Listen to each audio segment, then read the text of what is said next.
के सरकार के ऊपर 155 लाख करोड़ से भी अधिक का कर्ज है। आखिर क्यों?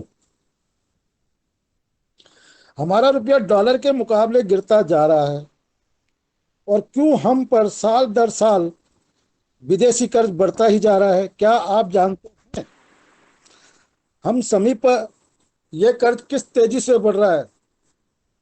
वित्त वर्ष 14-15 के मुताबिक तब भारत सरकार पर कुल कर्ज 55 लाख करोड़ रुपए के आसपास था। 2014 में देश की कुल जनसंख्या 130 करोड़ मान ली जाए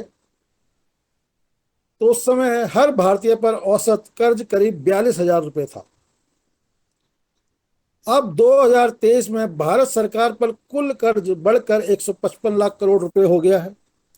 भारत की कुल आबादी 140 करोड़ मान लें तो आज के समय में हर भारतीय पर 1 लाख रुपए से ज्यादा कर्ज है। सोचिए, आखिर कैसे मिलेगी हमें इस कर्ज से मुक्ति? हमारा देश कृषि प्रधान देश है। देश के अंदर लगभग 70% किसान हमारा आज बदहाली में है। सरकार किसानों के लिए योजनाएं चलाती है, चल भी रही हैं, लेकिन उन योजनाओं का लाभ किसानों तक तो नहीं पहुंच पा रहा है। किसान आज भी अपनी एमएसपी की लड़ाई लड़ रहा है। तो विषय को ज्यादा लंबा ना करते हुए मैं केवल इतना कहूंगा कि जब तक हमारे देश में हमारे किसान की स्थिति और हालात नहीं सुधरेंगे, देश की स्थिति और हालात बदलने वाले नहीं। अब देश में किसान की हालत बदले कैसे? सरकारें देश से गरीबी, भुखमरी, बेरोजगारी मिटाने का दावा करती हैं, प्रलोभन देती हैं, लेकिन केवल चुनावी भाषण बनकर वो रह जाती हैं बातें। इन सबको ध्यान में रखते हुए हम लोगों ने जमीन पर किसानों से संपर्क किया, बातचीत हुई, उन्हें हम लोगों ने समझाने की कोशिश की कि भाई आप अपनी लागत घटाओ, उत्पादन बढ़ाओ के तहत खुद कुछ आपको करना होगा, सरकार के भरोसे मत रहिए। इसी तरीके से आम जन नागरिक को भी हमने समझाने की कोशिश करी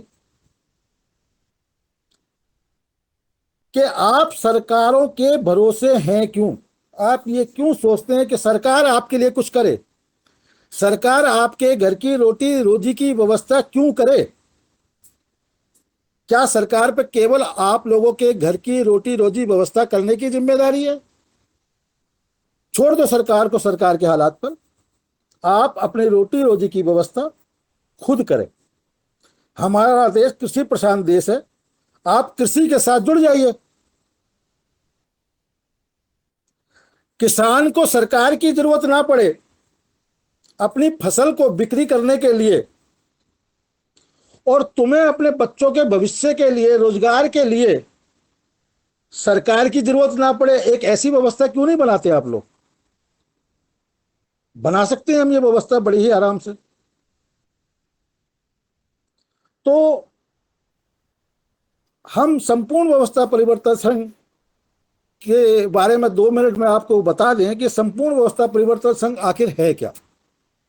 संपूर्ण व्यवस्था परिवर्तन ना तो कोई संस्था है, ना संगठन है, ना किसी राजनीतिक पार्टी से ताल्लुक है, और ये संघ या संघ के परिवार के लोग किसी भी राजनीतिक पार्टी का ना तो विरोध करते हैं और ना समर्थन करते हैं। इस संघ के परिवार से जुड़े सभी लोगों को केवल एक ही बात बताई जाती है कि आप केवल लोगों को जगाएं। जो देश की जनता सोई पड़ी है, जो जाति पाति मजहब के आधार पर बटी पड़ी है, उसको बताएं कि हमारी आर्थिक सामाजिक, राजनीतिक इन परेशानियों का कारण क्या है। ये सपा, बसपा, कांग्रेस, भाजपा के चक्कर को छोड़ दीजिए। हमारी जरूरत है, हमारे लिए अच्छी शिक्षा, स्वास्थ्य, सुरक्षा और रोजगार की व्यवस्था हो, जिसके लिए सरकार भले ही कितने वादे करे, लेकिन करना तो हमें खुद ही पड़ेगा। तो उसको लेकर हमने एक स्वदेशी से स्वावलंबी किसान ग्राहक स्वरोजगार योजना का गठन किया। इस गठन के तहत हमने किसान यानी उत्पादनकर्ता और उपभोक्ता ग्राहक दोनों से एक समानांतर संपर्क बनाने की कोशिश की। किसान, मैं सभी उत्पादनकर्ता को बोल रहा हूं, चाहे वो खेती फसल कर रहा है, चाहे वो पंचगव्य गौ आधारित उत्पाद बना रहा है, यानी स्वदेशी उत्पादन किसी भी रूप में किसी प्रकार से वो कर रहा है, उन सबको मैं एक नाम किसान दिया है। इधर हम लोग उपभोक्ता, जो किसी ना किसी रूप में किसी ना किसी का सामान लेते हैं, उपभोक्ता के रूप में उनसे संपर्क बनाया और इधर किसानों से संपर्क बनाया। साथ ही देश में हो रही रासायनिक, केमिकल, जहरीली खेती से जो हम लोगों के घर परिवार के स्वास्थ्य पर प्रभाव पड़ रहा है, वो भी हम सब जानते हैं। तो हमने इधर किसानों को प्रचार प्रसार कर, संपर्क बनाकर उनसे कहा कि आप लोग जैविक गौ आधारित खेती को अपनाएं। तो आज की डेट में जैविक खेती, गौ आधारित, किसान के लिए थोड़ा मुश्किल काम है, लेकिन कहते हैं समस्या है तो समाधान भी है। किसान से बातचीत हुई तो किसान ने हमारे सामने एक ही बात रखी कि मेरी उस उत्पादन को अगर मैं आपके कहने से गौ आधारित खेती अपना लेता हूं और करता हूं, तो जो फसल तैयार होगी उसे कौन लेगा। हमें तो हमारी जो आज रासायनिक केमिकल खेती कर रहे हैं, इसी के दाम नहीं मिलते। तो जैविक खेती अगर आज की डेट में हम अपनाएंगे तो हमारी तो लागत और बढ़ जाएगी। एक तरफ आप कह रहे हैं कि लागत घटाइए, तो हमारे साथ जो कृषि टीम है उन्होंने उनको समझाया कि देखिए, आज भले ही आपकी लागत बढ़ेगी, लेकिन आने वाले समय में आपकी जीरो बजट खेती हो जाएगी अगर आप गो आधारित खेती की तरफ मुड़ते हैं तो कृषि टीम ने उनको समझाया, उनकी समझ में भी आया। तो लेकिन लास्ट में सवाल उनका वही खड़ा रहा कि हमारे उस उत्पादन को खरीदेगा कौन। तो हमने कहा हम तुम्हारा उत्पादन सीधा ग्राहक के घर तक लेकर जाएंगे। आपको अपनी फसल की बिक्री के लिए सरकार के या मंडी के एजेंटों के पर निर्भर ही नहीं होने देंगे। तो उन्होंने कहा कैसे। तो हमने बताया कि हम आपकी फसल का जो भी आप उत्पादन कर रहे हैं उसको आप ही के नाम से, जो भी जिस भी प्रकार से आप तैयार करके जो रेट हमें देंगे, उस रेट को ले जाकर हम सीधा ग्राहकों से संपर्क करेंगे और कहेंगे कि ये फला किसान की है या फला उत्पादनकर्ता की ये वस्तु है, बाजार में आपको ये चीज 100 रुपए की मिल रही है, हम आपको ये 90 रुपए की देंगे।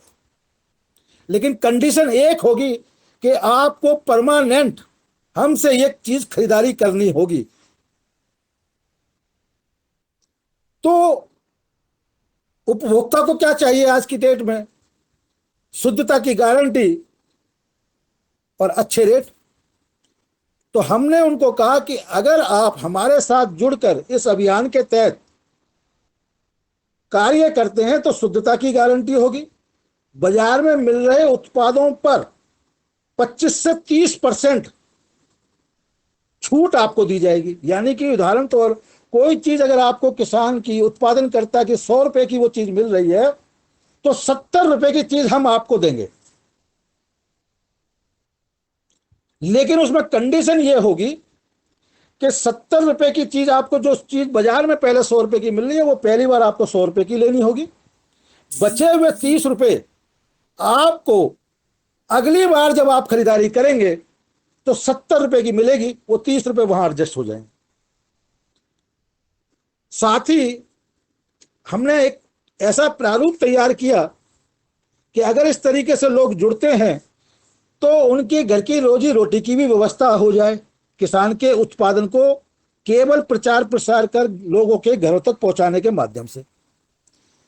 तो हमने पिछले 7-8 सालों में ग्राहकों से और किसानों से जो संपर्क बनाया, उसके आधार पर हमने एक जीवनदायिनी जीविका गौ सेवा सदन के नाम से एक ऐसा प्लेटफॉर्म तैयार किया जिस पर देश के वो सभी किसान उत्पादनकर्ता अपने उत्पादन को बिक्री कर सकते हैं और उसी प्लेटफॉर्म पर उपभोक्ता खरीदारी कर सकते हैं उन किसानों के उत्पादन। इस प्लेटफॉर्म पर जिस उत्पादनकर्ता का जो प्रोडक्ट है उसी के नाम से, उसी के रेट से हम उपभोक्ता को देते हैं। इस किसान और उपभोक्ता के बीच में लगभग सभी खर्चे काटने के बाद में हमने 5% का मार्जिन नेट रखा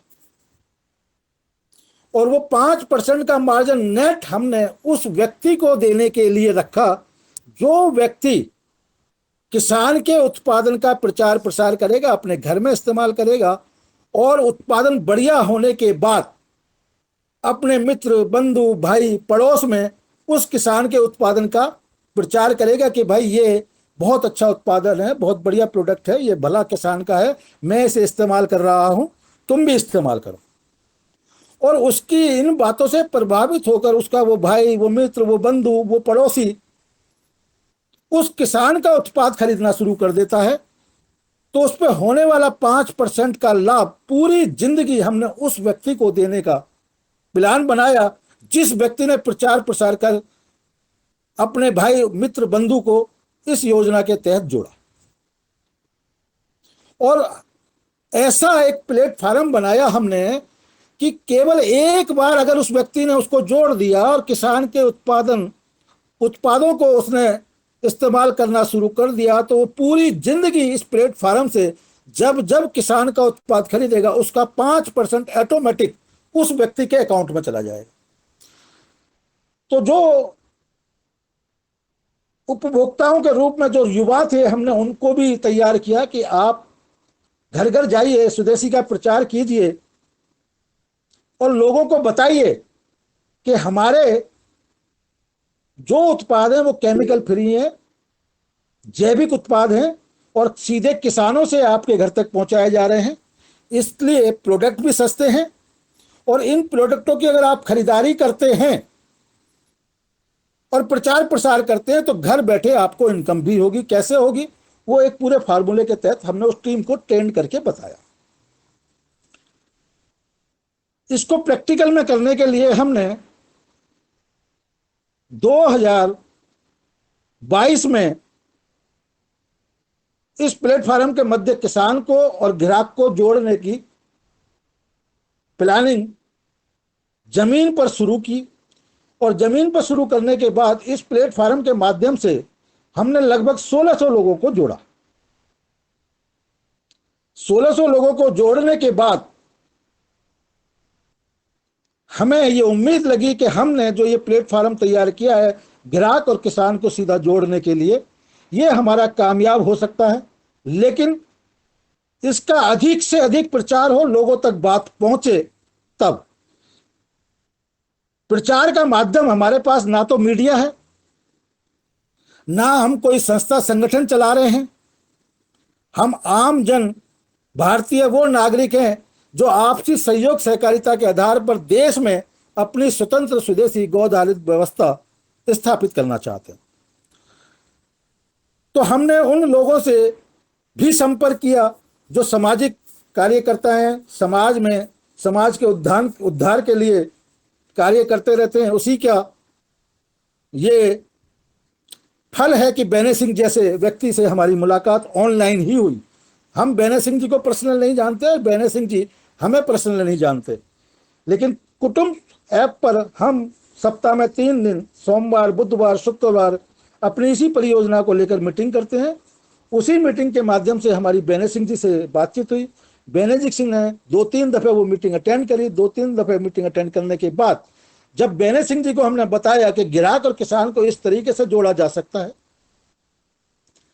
और इस योजना के तहत हर हाथ को काम, हर खेत को पानी, सबको समान शिक्षा, स्वास्थ्य, सुरक्षा दी जा सकती है बिना किसी प्रकार का सरकार के खिलाफ कोई धरना, प्रदर्शन, आंदोलन करे। सरकार जो काम कर रही है, जिस तरीके से कर रही है, उसे करने दीजिए।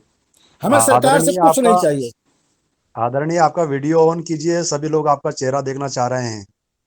बेनर सिंह जी, मैं माफी चाहूंगा। जी कल भी मैंने कहा था कि मैं वीडियो मीटिंग नहीं कर सकता। हाँ, अगर आप ऑडियो मीटिंग कहेंगे तो मैं अवश्य करूंगा। जी जी जी तो जी। क्योंकि मेरा संकल्प है, जब तक इस कार्य को मैं जमीन पर किसी एक गांव में चरितार्थ करके नहीं दिखा दूंगा, अपनी शकल नहीं दिखाऊंगा। जी जी जी जी, धन्यवाद। आपने देखा होगा मेरी कुटुंब ऐप पर भी मैं कभी वीडियो ऑन नहीं करता अपना। जी जी बिल्कुल, धन्यवाद धन्यवाद। जी क्योंकि चलिए, रखिए अपना फिर। हम लोगों ने, मैं माफी चाहूंगा आप सभी से, एक संकल्प लिया हुआ कि जब तक हम जिस योजना, हमारा मिशन चलो गांव की ओर, स्वदेशी से स्वावलंबी आत्मनिर्भर भारत बनाने की जो परियोजना है, किसी एक गांव में रूपेण, पूर्ण रूपेण तरीके से लागू नहीं कर सकेंगे तब तक कोई, क्योंकि हम भाषणबाजी में, मीटिंगों में विश्वास नहीं रखते, हम काम करने में विश्वास रखते हैं और हम, हमारा चेहरा, हमारा काम दिखाए, उस पर विश्वास रखते हैं। जिस दिन हम ऐसा कुछ काम करेंगे उस दिन चेहरा लोगों को दिखाएंगे। और परमात्मा ने पिछले लगभग 30 साल की जो हम मेहनत है, हम संपूर्ण व्यवस्था परिवर्तन के परिवार के सभी सदस्यों की, उस मेहनत का रंग अब दिखाना शुरू किया। तो हमें उम्मीद है बहुत जल्द आने वाले समय में 1 से 2 महीने के अंदर हम आप सबके बीच समक्ष प्रस्तुत होकर चेहरा ही नहीं दिखाएंगे, आप सबको यह दिखाएंगे कि देखिए, इस व्यवस्था से, इस तरीके से देश को स्वावलंबी, आत्मनिर्भर बनाया जा सकता है। क्यों?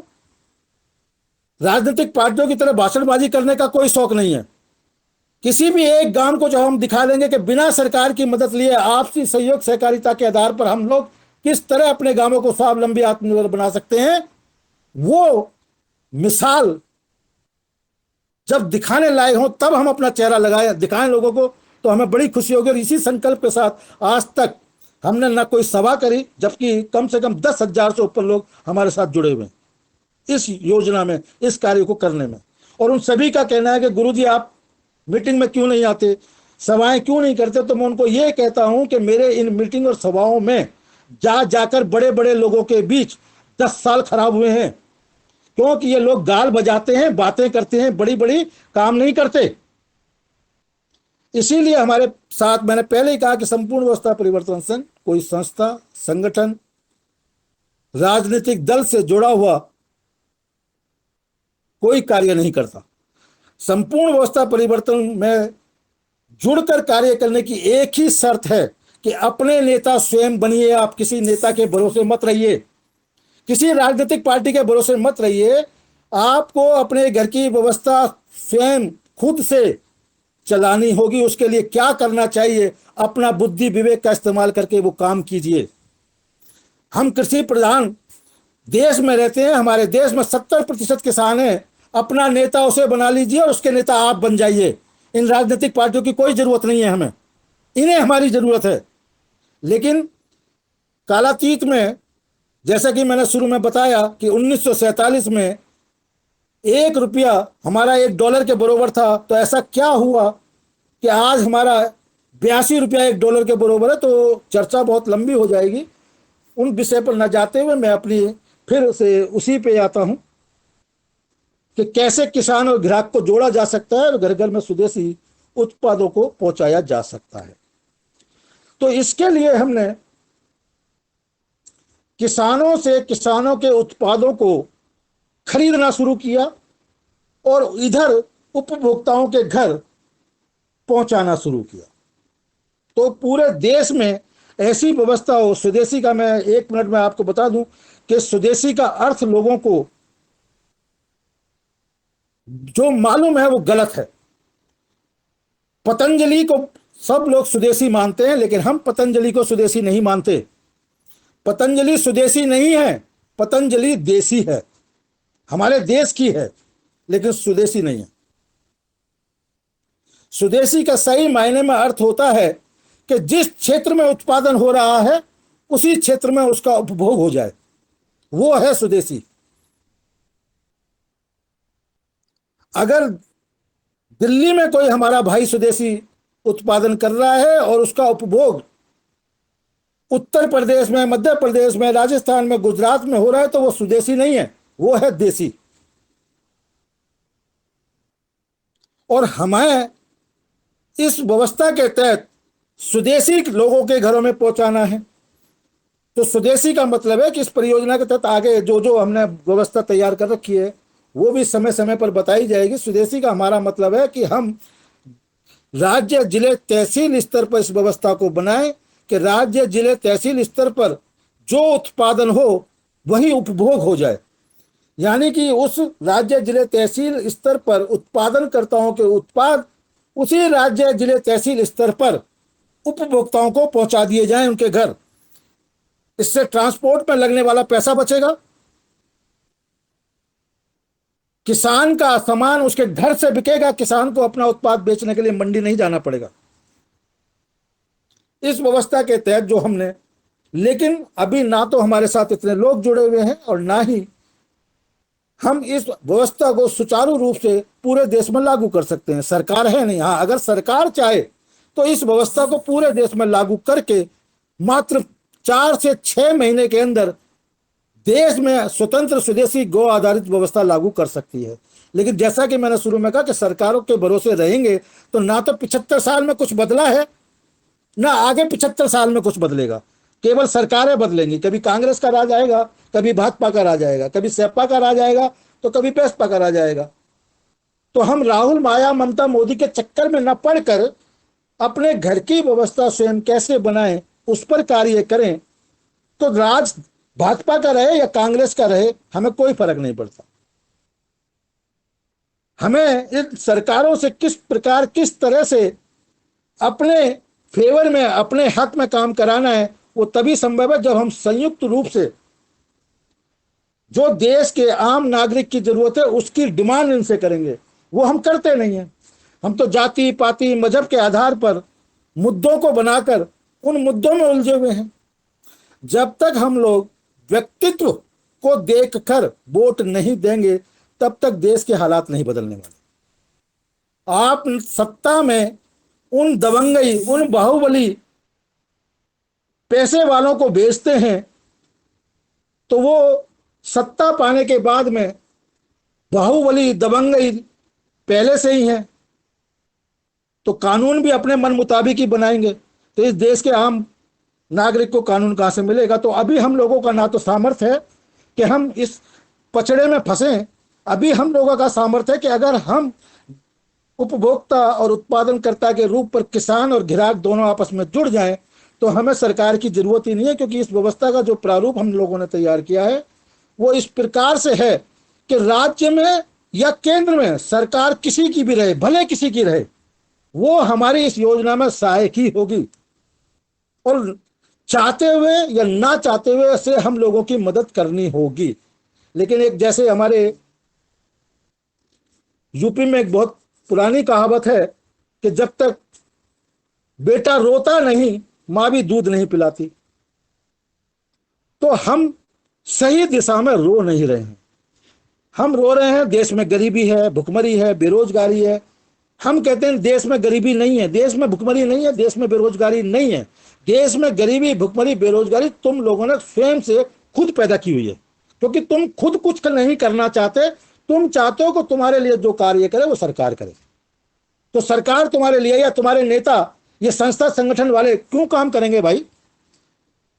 मतलब कि इस दुनिया में कोई किसी को आज एक गिलास पानी बिना मतलब के नहीं पिलाता, तो ये नेता लोग तुम्हारे लिए, तुम्हारे बच्चों के लिए अच्छी शिक्षा, स्वास्थ्य, सुरक्षा, रोजगार की व्यवस्था क्यों करेंगे भाई? तो हमारे चलाए जा रहे इस अभियान के तहत हम लोगों को समझाने में सफल हो पा रहे हैं और अपनी इस योजना में से लोगों को जोड़ पा रहे हैं। इसको प्रैक्टिकल के तौर पे हमने 1 अगस्त से लागू कर दिया है पूरे देश में। अभी फिलहाल ये एक तरीके से ऑनलाइन ई-कॉमर्स के रूप में काम कर रही है, लेकिन जैसे जैसे क्षेत्रीय स्तर पर लोग हमारे साथ जुड़ते चले जाएंगे, स्वदेशी का जो सही मतलब मैंने आपको बताया, उस आधार पर व्यवस्था राज्य, जिले, तहसील पर हम करते चले जाएंगे। इसमें स्वदेशी प्राकृतिक जैविक उत्पाद जो आज हमारे देश के चंद लोगों के दायरे तक सीमित रह गया है, हमने उसको भी खत्म करने की कोशिश की है। क्यों कि हमारे देश का मेहनतकश किसान, मजदूर, दस्तकार, श्रमिक वर्ग शुद्ध खाना भी नहीं खा सकता, इतना महंगा खाना है। क्योंकि आप सभी को मालूम होगा, जैविक और ऑर्गेनिक के नाम पर मचाई जा रही देश के अंदर लूट किसी से छुपी नहीं है। जबकि जैविक जो किसान फसल पैदा कर रहे हैं, उनको ये रेट नहीं मिल रहे। उनके तहत जुड़े हुए कुछ व्यापारी वर्ग ने उनका उत्पादन लिया, ब्रांडिंग उसकी करी और रेट 2.5 गुना 3 गुना करके बाजार में उतार दिया। तो उस प्रोडक्ट तक सीमित दायरे में उन्हीं लोगों की पहुंच बन पाई जिनके पास ऑलरेडी पहले से ही पैसा है। तो हमारे देश का गरीब मजदूर किसान तो शुद्ध खाना भी नहीं खा सकता। क्यों कि कहाँ से खाएगा 250 रुपए की दाल, कहाँ से खाएगा वो 2500 रुपए का गाय के घी को। वो तो वही क्रीम का घी खाएगा 600 रुपए का, जो खाकर बीमार पड़ेगा। शुद्ध देसी गाय का घी आप सबको मालूम है, आज की तारीख में कहीं भी किसी भी रूप में किसी से भी ले लो, 1500, 1600, 1500, 1600, और जिसका थोड़ा ब्रांड ज़्यादा अच्छा है 1800, 2000, 2500, 3000 तक का बिक रहा है। तो आप सोचिए, एक लो मध्यम वर्ग का आदमी या लो वर्ग का व्यक्ति कैसे 1500 से लेकर 3000 रुपए का घी खाएगा? वो क्रीम का घी खाएगा या चर्बी मिला घी खाएगा और खाएगा और बीमार पड़ेगा। तो जो डॉक्टर कहते हैं कि देसी घी बंद कर दीजिए, देसी घी हार्ट के लिए नुकसानदायक है, हम दावे के साथ कहते हैं कि आप देसी घी खाइए और अपनी हार्ट ब्लॉकेज को चेक करा कर खाइए और 1 महीने हमारा देसी घी खाइए। हमारा देसी घी मीन्स जो हमारे किसान भाई शुद्धता के साथ देसी गाय का बिलौना पद्धति से बना रहे हैं, उसे खाइए। 1 महीने में फिर कोलेस्ट्रॉल चेक कराइए, तब आपको पता लगेगा इस देसी गौ माता के देसी घी की ताकत। ये तो देश में वैश्विक षड्यंत्र के तहत, जिसमें हमारे देश के कुछ राजनेता भी मिले हुए हैं, ह्यूमर फैलाया जाता है कि ये मत करो डॉक्टरों के माध्यम से। तो हमारी इस व्यवस्था में शिक्षा, स्वास्थ्य, सुरक्षा और रोजगार को लेकर हर व्यक्ति के लिए काम है। और ये काम हम नहीं कहते कि हम देंगे, नहीं, हम उसको कहते हैं तेरी आर्थिक, सामाजिक, राजनीतिक जो भी समस्या है उसका समाधान हम देंगे, उसका रास्ता बनाकर तुझे हम देंगे, लेकिन उस रास्ते पर चलना तुझे होगा। हम तुझसे कोई वोट नहीं मांग रहे, कोई चंदा दान नहीं मांग रहे, हम तुझे तेरी परेशानी का कारण बता रहे हैं और उसका निवारण बता रहे हैं। करेगा तू खुद, हम कुछ नहीं करेंगे।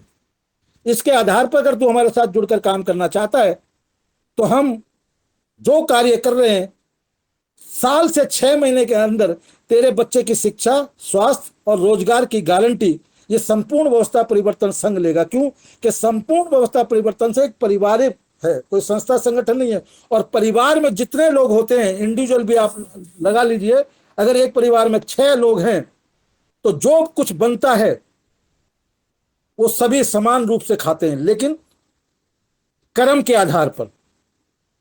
अगर परिवार में, हमारे खुद के परिवार में मान लीजिए 4 बेटे हैं, और उन 4 बेटों में से 1 बेटा या 2 बेटा नालायक के काम नहीं कर रहे, तो पहले कोशिश करेंगे कि वो लाइन पर आए, काम करे। लेकिन जब नहीं आएगा तो हाथ जोड़ कर उसको कहते हैं, भैया तू अपनी व्यवस्था, तुझे जो करना है कर, पर तू हमारे घर से जा।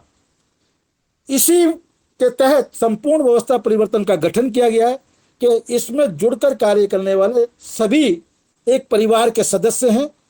आपसी सहयोग सहकारिता के आधार पर एक दूसरे का हाथ पकड़कर चल रहे हैं।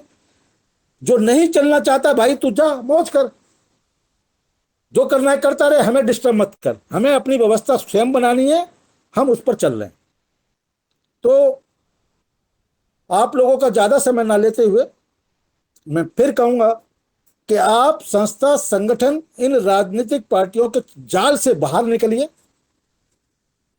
और अपनी व्यवस्था, अपने परिवार की व्यवस्था बनाने के लिए आगे आइए। हमारा भारत देश गरीब नहीं है, हमारा भारत देश आज भी सोने की चिड़िया था, सोने की चिड़िया है। और अगर आप लोग संयुक्त रूप से इन राजनीतिक पार्टियों का जाल से बाहर निकलकर किसान के साथ जुड़कर देश में स्वतंत्र स्वदेशी गौ आधारित व्यवस्था लागू करें तो इस बार सोने की चिड़िया नहीं, सोने का शेर बन के भारत उभरेगा। अन्यथा 155 लाख करोड़ का कर्ज इस देश के ऊपर है, जैसा मैंने मीटिंग के शुरू में कहा, और यह कर्ज अब हनुमान जी की पूंछ की तरह दिन दूना रात चौगुना बढ़ेगा। उदाहरण स्वरूप 2014 में, मैं किसी सरकार की आलोचना नहीं कर रहा, जो हकीकत है मैं वो बता रहा हूं, 2014 में इस देश पे कर्ज 55 लाख करोड़ रुपए था। इन 9 सालों में 155 लाख करोड़ का कर्ज हो गया। तो लोग विरोधी हो या पक्ष के हो उसको छोड़ दीजिए, क्योंकि हम समस्या की जड़ में जाते हैं, समस्या रूपी पेड़ के पत्ते या टहनियों पर कभी नहीं जाते। लोगों ने सवाल उठाना शुरू किया कि 9 साल में ये 55 लाख करोड़, 155 लाख करोड़ कैसे हो गया। तो जो समझदार हैं वो इस बात को समझते हैं। मैंने कहा इसमें मोदी का दोष नहीं है भाई, 155 लाख करोड़ का कर्ज अगर हो गया तो इसमें मोदी का दोष नहीं है, इसमें दोष तुम्हारा है। रुपया जो गिर रहा है आज, जो 82 रुपए पे पहुंच गया, इसमें दोष मोदी का नहीं है, इसमें दोष तुम्हारा है। मोदी एक अकेला क्या क्या करेगा भाई। मोदी ने आपको इशारा दिया कि स्वावलंबी आत्मनिर्भर बनिए, देश में रोजगार नौकरियां नहीं है, आप अपना रोजगार कीजिए। उन्होंने तुम्हें इशारा दिया तो तुमने उसकी हंसी उड़ा दी कि अब हम पकोड़े तलेंगे क्या। जबकि उनके कहने का मतलब था कि कोई काम छोटा बड़ा नहीं होता, अपना रोजगार तो अगर आदमी चाय पकोड़े की दुकान भी कर ले तो नौकरी से ज्यादा बेहतर है। और हम भी वही कहते हैं कि आप अपना खुद का काम करें, छोटा करें, और नौकरी चाहे कितनी भी बड़ी हो उससे बेहतर है। नौकरी के 9 काम, 10वां काम जी हजूरी का। और हमारी इस व्यवस्था में हमने हर हाथ को काम, हर खेत को पानी, सबको समान शिक्षा, स्वास्थ्य, सुरक्षा कैसे मिले बिना सरकार की मदद के, बिना धरना प्रदर्शन आंदोलन करे, वो तैयार करी हुई है। लेकिन भाई इस पर चलोगे और खुद करोगे तो ये व्यवस्था बनेगी। अगर तुम किसी संस्था संगठन के साथ जुड़कर देश में फैलाए भ्रमित जाल में फंसोगे कि ये अच्छा कि ये बुरा, तो नहीं बनेगी। हम तो कहते हैं सत्ता नहीं व्यवस्था बदलो। 75 सालों में तुमने सत्ताएं बदली हैं, व्यवस्था कभी नहीं बदली। जबकि दोष हमारी सत्ता में नहीं है, दोष हमारी व्यवस्था में है। और इस व्यवस्था को एक अकेले मोदी नहीं बदल सकते। इस व्यवस्था को अगर बदलना है तो तुम्हें खुद आके खुद मोदी बनना होगा। जब तुम खुद मोदी बनोगे तो यह व्यवस्था बदलेगी। और जब यह व्यवस्था बदलेगी, जो अंग्रेजों ने सैकड़ों वर्षों तक हमें पीड़ित कंकित कर गुलाम बनाए रखने के बनाई थी, वही व्यवस्था आज भी चल रही है। तुम लोगों को गलत फहमी है कि तुम लोग 15 अगस्त 1947 को आजाद हो गए। नहीं, तुम लोग 15 अगस्त 1947 को आजाद नहीं हुए, बल्कि आर्थिक तौर पर गुलाम बनाने के जाल में फंस गए। एक सोची समझी स्कीम के तहत 15 अगस्त 1947 को जो आजादी दी गई, हमें आर्थिक तौर पर पूर्ण रूप गुलाम बनाने के लिए, उसके जाल में हम फंसे हुए हैं। आपको हकीकत पता क्या है? आप सोचते हैं मोदी ये काम नहीं कर रहा। अरे भाई, मोदी ये काम करने की पावर मोदी से छीनी हुई है। कालांतर में पिछली सरकारों ने जो एग्रीमेंट साइन किए हुए, उनके आधार पर मोदी की कुछ सीमाएं हैं जिनसे बाहर वो निकलकर काम नहीं कर सकता। उसको उन सीमाओं में रहना पड़ता है। मैं कोई मोदी के फेवर में नहीं बोल रहा, मैं जो हकीकत है उसमें बोल रहा हूं। क्यों? कि अगर देश की स्थिति और हालातों को समझना है तो आपको गहराई तक जाना होगा। WTO गेट करार समझौता क्यों हुआ साइन भारत के साथ और देशों ने जब किए, तो WTO गेट करार समझौते के तहत किन किन कंडीशनों के तहत हम देश में, अपने ही देश में मजबूर हो गए इन विदेशी कंपनियों को निमंत्रण देने के लिए। उस WTO गेट करार समझौता जो 1995 में हुआ था, उस समय मोदी जी का कोई रोल नहीं था। जो 2005 में लागू हो गया, उस समय भी मोदी जी का कोई रोल नहीं था। मोदी जी का रोल तो 2014 में गद्दी में बैठने के बाद उन नियम कायदे कानूनों के तहत साइन करने का रह गया सिर्फ। तो ये जो अंदरूनी मसले हैं, इनको आप ना उलझे इसमें, क्योंकि ये देश के एक षड्यंत्र के तहत कालांतर में, नींव तो खैर 15 अगस्त 1947 को जो आजादी कथित संधि के तहत आजादी लेना कबूल किया था, उसी दिन रख गई थी, और नींव रख गई थी तो बिल्डिंग इमारत बनेगी, और वो बिल्डिंग इमारत बनकर तैयार हो चुकी है। इन 75 सालों में देश को इतना लूटा गया है इन्हीं कानूनों के तहत, संवैधानिक तौर पर, जितना अंग्रेज लोग 200 सालों में नहीं लूट सके।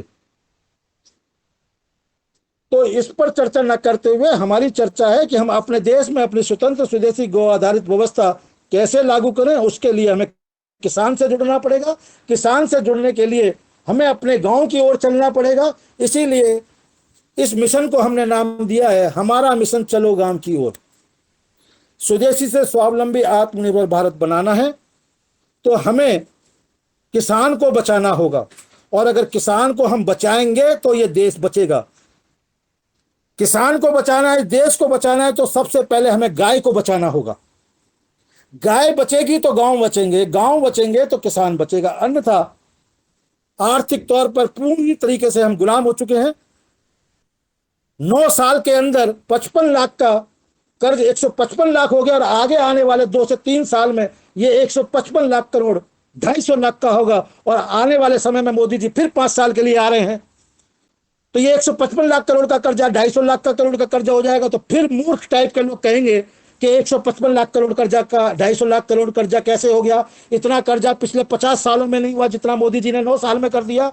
अबे भैया, ब्याज देने के लिए भी अब मोदी जी को कर्जा लेना पड़ रहा है। तो चक्रवर्ती ब्याज के तहत आप अपने घरों में लिए हुए कर्जे को देख लीजिए कि आप जब ब्याज के जाल में कर्जे के रूप में फंसते हैं तो कितनी तेजी से दलदल में फंसते हैं। शुरू में नहीं पता लगता, लेकिन जब उस कर्जे की ब्याज को देने के लिए आपके पास कमाई का साधन नहीं होता, और फिर कर्जे की ब्याज देने के लिए, अपनी इमेज को बचाने के लिए, ब्याज देने के लिए जब पैसा आप ब्याज पे लेना शुरू करते हैं तो दिवालिया घोषित हो जाते हैं। आज हमारे देश की भी वही स्थिति, वही हालात हैं।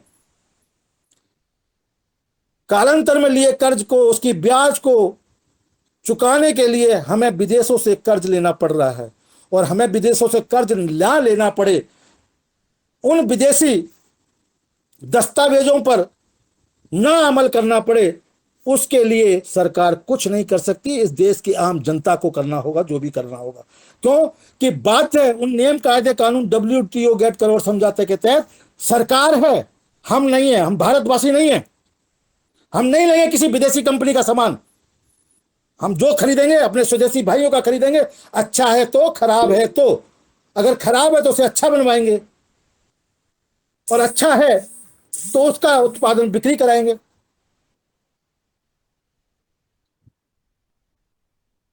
पर करेंगे हम खुद। अगर इस काम को करने के लिए हम किसी संस्था, संगठन या किसी राजनीतिक पार्टी के भरोसे रहेंगे तो ना हुआ है ना होगा। क्यों कि सरकार गरीबों के लिए, किसानों के लिए जो योजना बनाती है, वो योजना उन गरीब किसानों के पास तक पहुंचती नहीं है। वो योजनाएं गरीब किसानों तक पहुंचे, हमें बेने सिंह जैसे लोगों को जोड़कर राज्य जिले स्तर पर एक ऐसी कमेटी टीम बनानी होगी, टीम वर्क के रूप में काम करना होगा कि उस राज्य, उस जिले, उस तहसील के स्तर पर जो शासनिक प्रशासनिक अधिकारी गरीबों के नाम पर, किसानों के नाम पर भेजी गई योजना को, पैसों को उन तक नहीं पहुंचने दे रहा, उसका गलेवान पकड़ सके। और ये तभी संभव है जब हम संगठित हों, किसी एक रूप में, परिवार के रूप में संगठित हो, ना कि जाति पाति मजहब संस्था संगठन के नाम पर संगठित हो। हम ये मानकर चलें कि हम सबको, अपने परिवार को, इस भारत को एक परिवार मानकर चलें, और ये माने कि इस परिवार की व्यवस्था को सुचारू रूप से चलाने के लिए जमीन पर जो काम हमें करना चाहिए हम वो करेंगे। हम किसी दूसरे के भरोसे नहीं रहेंगे। आज आप अपने घर में, अपने घर की रोटी रोजी व्यवस्था के लिए घर में 4 सदस्य हैं तो 4 काम करते हैं। आप रहते हैं कि कोई नेता, कोई संस्था संगठन वाला आपके घर की रोटी रोजी की व्यवस्था करके जाए। इसी प्रकार आपको अपने देश को परिवार मानकर इसकी व्यवस्था के लिए काम करना होगा। और राजनीतिक पार्टी, संस्था, संगठन, इनसे काम कराना कैसे है वो भी जब हम संगठित होंगे तब आपको बताएंगे। अगर आप कहेंगे मोदी जी ये काम करो, वो काम होगा। मोदी जी की पावर नहीं उस काम को ना करें। क्यों? कि WTO गेट करार समझौता कहते हैं, तब मोदी जी खुले दिल से कहेंगे कि भाई नहीं करा तो जनता बगावत कर देगी। और जब जब जनता ने बगावत करी है, मोदी जी को पीछे कदम उठाने पड़े हैं कि नहीं हटाने पड़े, बता दीजिए। लेकिन वो बगावत जो जनता करती है वो भी किसी ना किसी नेता के तहत, संगठनकारी के तहत करती है। और मैं धरना प्रदर्शन, ये आंदोलन कभी जनहित में नहीं होते। आजादी से पहले के छोड़ दो, आजादी के बाद हुए अब तक सभी आंदोलन, धरना प्रदर्शनों को, किसी एक धरना प्रदर्शन आंदोलन का नाम मुझे बता दो, एक उस नेता का नाम बता दो जिसकी छत्र छाया में वो आंदोलन चला और जिस कार्य के लिए वो आंदोलन चला वो कार्य पूरा हुआ हो। संपूर्ण क्रांति, जेपी आंदोलन से लेकर चलो, वो तो बहुत पुरानी बातें हो गई, नई ध्यान होंगी आपको, लेकिन ताजा ताजा आंदोलन, अन्ना आंदोलन आप सबके सामने है। आंदोलनों से केवल और केवल हमें नेताओं की प्राप्ति हुई है। जेपी आंदोलन से लालू यादव, नीतीश, कितने नेताओं की प्राप्ति हुई है वो आप सब जानते हैं। इसी प्रकार अन्ना आंदोलन से देश को कितने कर्णधार नेता मिले हैं और वो आंदोलन देश की आम जनता के लिए कितना हितकारी था ये भी आप सब लोग जानते हैं। ऐसा कोई नेता नहीं जिसने हमें ठगा नहीं, और फिर भी हमने इन नेताओं पर विश्वास करना छोड़ा नहीं। तो जब तक इन नेताओं पर विश्वास कर कर आप अपने घर की व्यवस्था को, रोजी रोटी को, अपने बच्चों की शिक्षा, स्वास्थ्य के लिए निर्भर रहेंगे, तब तक देश की स्थिति और हालात यही रहेंगे। आप इन पर निर्भर हैं क्यों? ये नौकर हैं हमारे, खुद कहते हैं ये कि हम सेवक हैं, हमें सेवा का मौका दीजिए। लेकिन आप सेवक को सेवा का मौका तो देते ही देते हैं, साथ में उसे अपने कंधे पर भी बैठा लेते हैं जो तुम्हारे कान में मुतता है। तो जो सेवक है उसे सेवा का मौका दें, सेवा जितनी ताकत दें, उसके हाथ में उतनी पावर दें। उससे अधिक पावर दोगे तो यही हाल होगा जो इस देश में हो रहा है। इस देश की आम जनता हनुमान की तरह अपनी ताकत को भूले बैठी है। उस जनता को उसकी ताकत याद दिलानी है कि तेरे में ताकत कितनी है, तू चाहे तो कुछ भी कर सकता है, कर सकती है। लेकिन तू इन नेताओं के मक्कर जाल में फंस चुकी है, फंस चुका है। जाति पाति विशेष मजहब आधार के जाल में सैकड़ों वर्षों से फंसाकर फूट डालो राज करो की नीति के तहत तू काम कर रहा है। तो एक बार यहां से बाहर निकल और फिर देख, धरती पर स्वर्ग तेरा इंतजार कर रहा है। जिस दिन मेहनत का किसान, मजदूर, दस्तकार, श्रमिक वर्ग एक हो गया, उस दिन इस धरती पर राम राज्य स्थापित हो जाएगा। इस मेहनत का किसान, मजदूर, दस्तकार, श्रमिक वर्ग को नेतृत्व की जरूरत है, एक अच्छे सही नेतृत्व की जरूरत है जो सही दिशा में सही ज्ञान देकर सही मार्ग पर चला सके। जनता में कमी नहीं है, जनता को तो भ्रमित कर जाल में फंसाने वाले ये अलग अलग टाइप के लोग बैठे हैं, तो जनता फंस रही है। कोई जाति विशेष आधारित नेता के साथ है, कोई मजहब आधारित पार्टी के साथ है। अरे नहीं भाई, आप अपने लोकसभा क्षेत्र से अपना प्रतिनिधि खुद चुनिए और उसको चुनिए जिसका व्यक्तित्व हो उसे ये जिम्मेदारी देने का। आप दबंगई, बाहुबली, गुंडे, मवाली को अपना वोट देकर अपना नेता बनाकर गद्दी पे बैठा रहे हैं, तो जिसके पास पावर नहीं थी उसने तब तुम्हारा मोहल्ला नहीं छोड़ा लूटने के लिए, और तुमने अब उसको पावर देके गद्दी पे बैठा दिया तो वो तो देश को लूटेगा। वही हो रहा है। आज हमारे देश के अंदर 70% नेता ऐसे हैं जिन पे गंभीर आपराधिक मुकदमे दर्ज हैं, और एक एक नहीं 10-10 दर्ज हैं। तो जिन नेताओं पर गंभीर मुकदमे आपराधिक दर्ज हैं, उनको सजा करने की ताकत है किसी में? फिर कहते हैं हमारा कानून गलत है। अरे कानून गलत नहीं है, कानून जिनके हाथों में तुमने सौंप दिया है वो गलत हैं।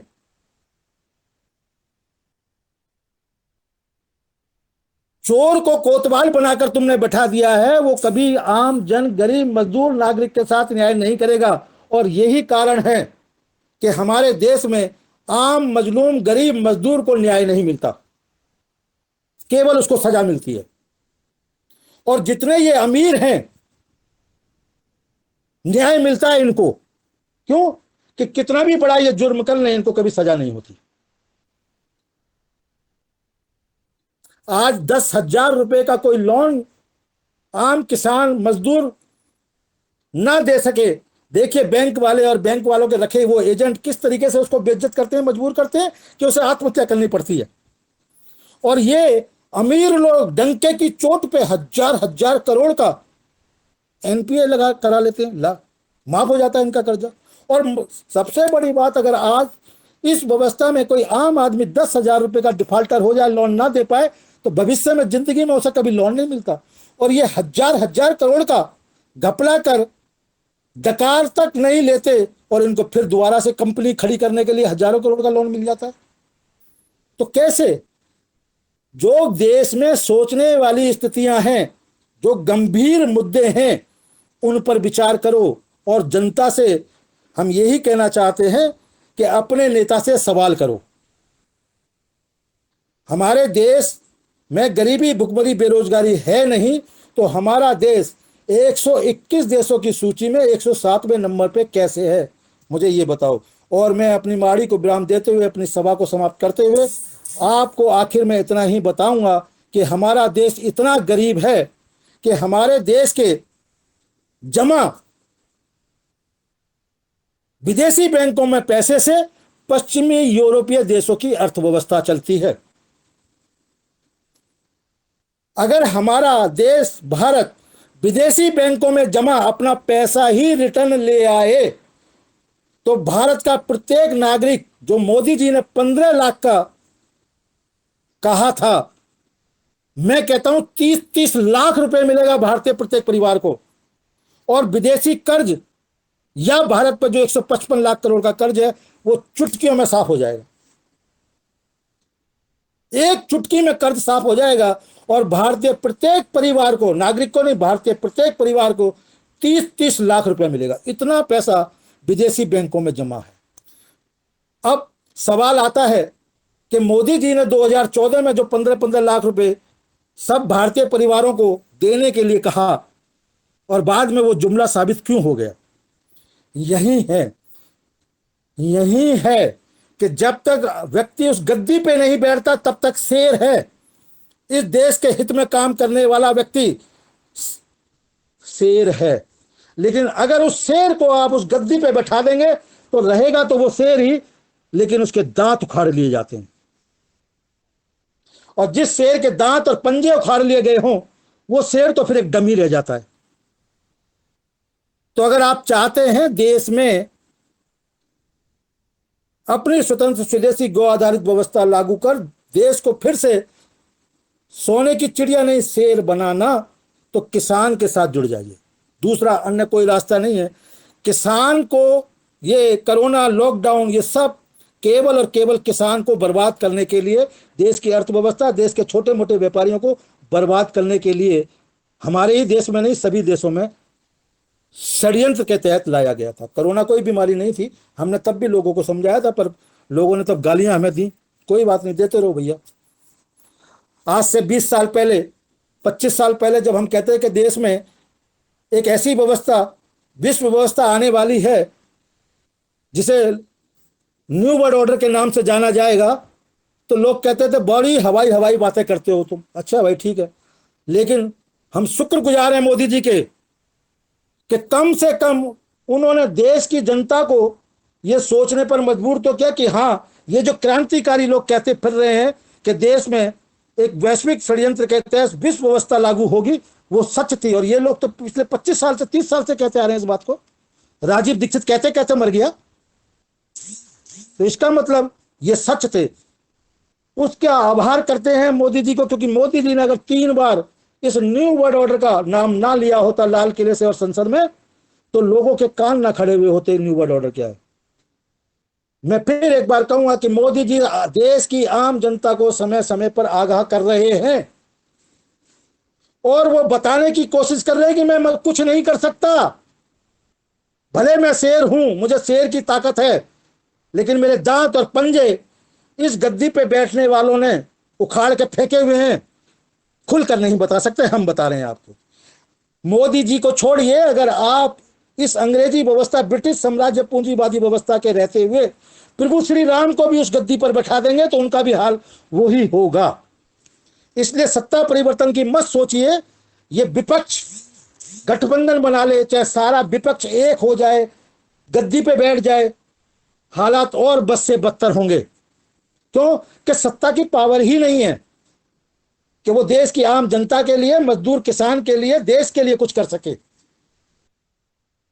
अगर आप चाहते हैं देश के मेहनतकश किसान, मजदूर, दस्तकार, श्रमिक वर्ग के लिए इस देश की सत्ता के ऊपर बैठा व्यक्ति कुछ करे, तो उसकी ताकत बनिए।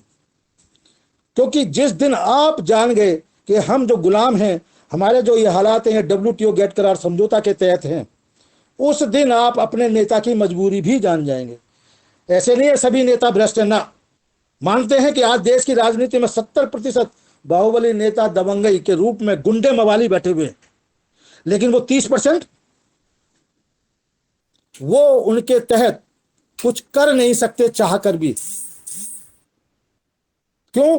कि जो सत्ता पर बैठा है उसको पता है इनके खिलाफ कुछ किया तो ये अपना समर्थन वापस ले लेगा, सरकार गिर जाएगी। और ये अटल बिहारी वाजपेयी जी जब प्रधानमंत्री थे तो इस देश में हो चुका है, एक वोट पर सरकार गिरा दी गई थी। और एक अच्छे हाथों में जो शासन था वो निकल गया हाथों से। और ये सब काम हमारा मीडिया करता है, क्योंकि मीडिया बिकाऊ है, जो उसके मुंह पे पैसा फेंकता है उसकी खबरें दिखाता है। आज लिख लीजिए, अगर सत्ता बदली जाएगी तो मोदी जी के वो कारनामे, वो मीडिया द्वारा उछाले जाएंगे कि जनता समझ जाएगी, हो अरे ये मोदी भी चोर निकला। छोड़ो छोड़ो, क्योंकि हम लोगों को भूलने की बहुत आदत है। हम लोग क्या करेंगे, अरे यार, अरे मोदी तो यार इससे भी ज्यादा लुटेरा निकला, चलो वापसी ले आते हैं, उसी को ले आते हैं वापसी।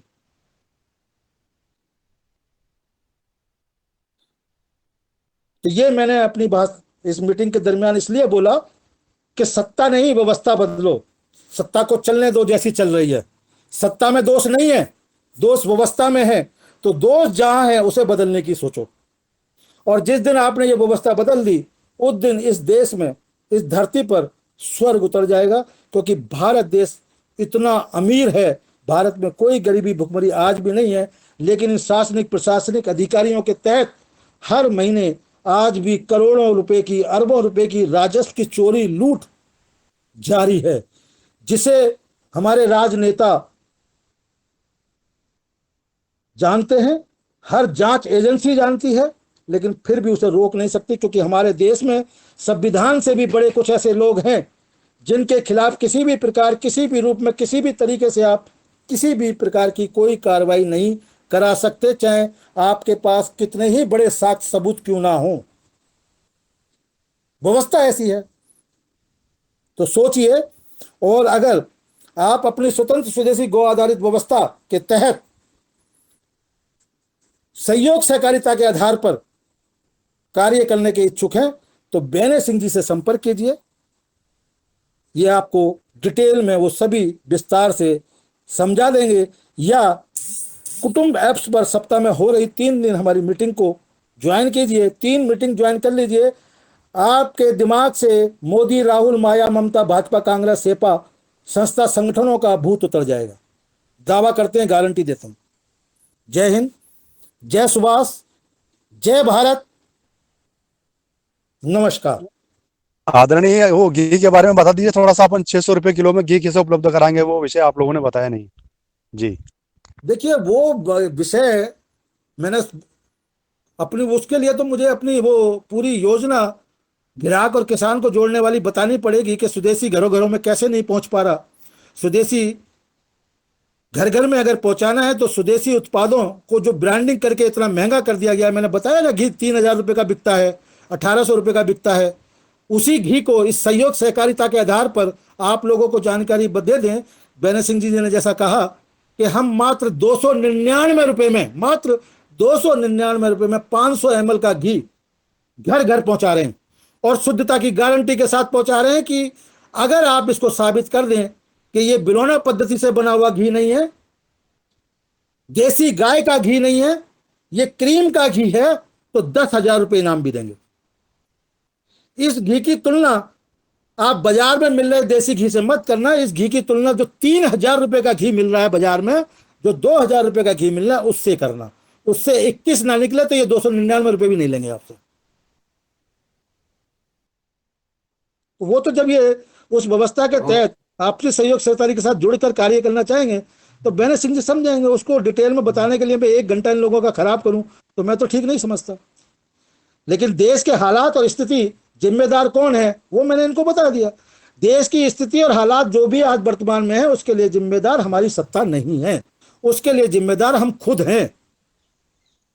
सत्ता, अपने दोषों को हम दूसरे को दोष दें, कोई तरीका नहीं बनता। एक अकेला चना बाहर नहीं फोड़ सकता। तो आप अपने एक अकेले नेता के दम पर इस देश की व्यवस्था को नहीं बदल सकते। इस देश की व्यवस्था को अगर बदलना है तो आपको आगे आना होगा, अपना नेता स्वयं बनकर अपनी बुद्धि विवेक का इस्तेमाल करके क्या सही है क्या गलत है फिर निर्णय लेना होगा। जाति पाति मजहब के आधार पर निर्णय नहीं लेना होगा। अपने लोकसभा क्षेत्र से व्यक्ति के व्यक्तित्व को, अपने नेता के व्यक्तित्व को परख कर जिस दिन आप वोट देना शुरू करेंगे, देश की व्यवस्था बदल जाएगी। जाति पाति मजहब के आधार पर बटे हुए लोग मतदान जब तक करते रहेंगे और पार्टी चुनकर सत्ता में भेजते रहेंगे, ये आप लोगों को इसी प्रकार लूटते रहेंगे। किसी जाति पार्टी व्यक्ति विशेष नेता का नाम बताइए जिसने अपनी जाति के लिए काम करा हो, और उस जाति के लिए उस नेता ने अगर काम करा है तो उस जाति की स्थिति हमें बताइए कि आज से 10 साल 20 साल पहले क्या थी और आज क्या है।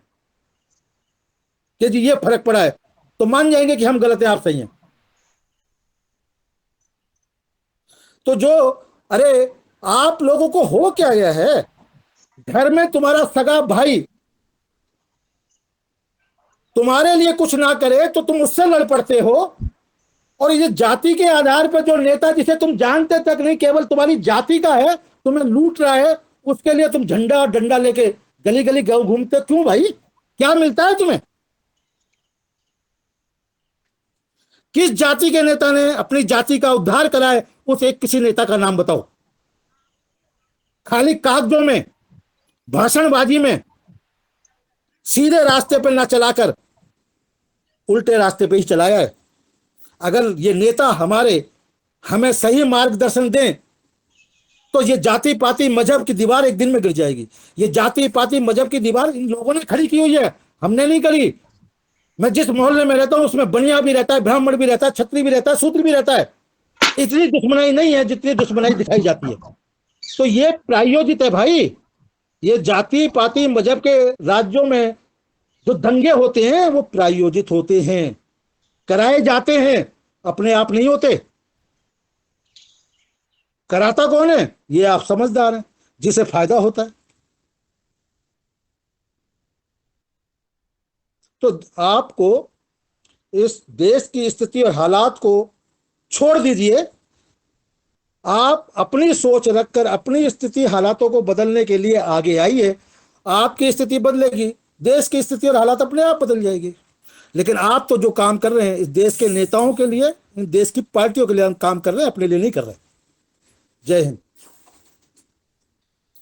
और 299 रुपए में शुद्ध बिलोना बहुत पद्धति से बहुत बना गिर गाय धन्यवाद। का घी आप लोगों को खाना हो, तो मैं योगिंदर जी इस मीटिंग में जुड़े हुए हैं, उनसे चाहूंगा कि आपने परिवार का नंबर सेंड कर दीजिए इसमें।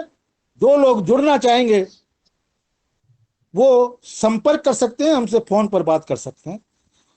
और विस्तार में कुछ जानना चाहते हैं तो कुटुंब ऐप्स पर सोमवार, बुधवार, शुक्रवार 3 दिन हो रही हमारी मीटिंग से जुड़कर जिस विषय पर चाहें आप, आर्थिक, सामाजिक, राजनीतिक, उस विषय पर हमसे सवाल जवाब कर सकते हैं। वो मीटिंग केवल इसीलिए है, लोगों को जगाने के लिए, किसी की सत्ता गिराने के लिए, किसी की सत्ता बनाने के लिए नहीं है। जय हिंद।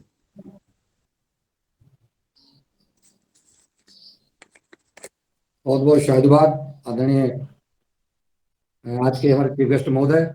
हमारे पास हमारे सदन के सम्मानित सदस्यों के सवाल हैं, परंतु उसके पहले मैं सीधा चलता हूं हरिद्वार। वहां से हमारे आदरणीय पवन कुमार जी जुड़े हुए हैं, वो आए और आज इस संवाद पर क्लास पर अपना उद्बोधन दें। इसके बाद हम सवाल लेंगे। आदरणीय पवन कुमार जी।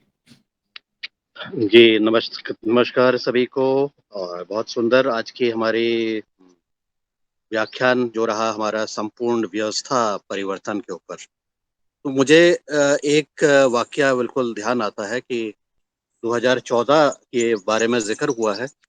2014 में ही के ही आसपास एक उस समय के बड़े मशहूर पत्रकार ने कहा कि चाहे सत्ता किसी की भी आए, चाहे पार्टी कोई भी आए, लेकिन व्यवस्था हमारी ही रहेगी। तो ये व्यवस्था शब्द जो है बड़ा महत्वपूर्ण है। और फिर वो चीज़ें खुली और हमें समझ में आया कि ये बातें किस कॉन्टेक्स्ट में की गई थी और कैसे की गई थी और उसका बैकग्राउंड क्या है, पृष्ठभूमि क्या है। तो ये आज जो बातें हुई हैं बड़ी हमारे लिए प्रासंगिक हैं, बहुत महत्वपूर्ण भी हैं। इस सदन में भी पूर्व में हम जो चर्चा करे हुए हैं, पहले जो की हुई है, शायद उसका ध्येय भी इसी के आसपास ही हम लोग चल रहे हैं कि किस प्रकार से हम उपभोक्ता और किसान को आपस में जोड़ने का प्रयास करें। मुझे याद है कि हमारे साथी अ,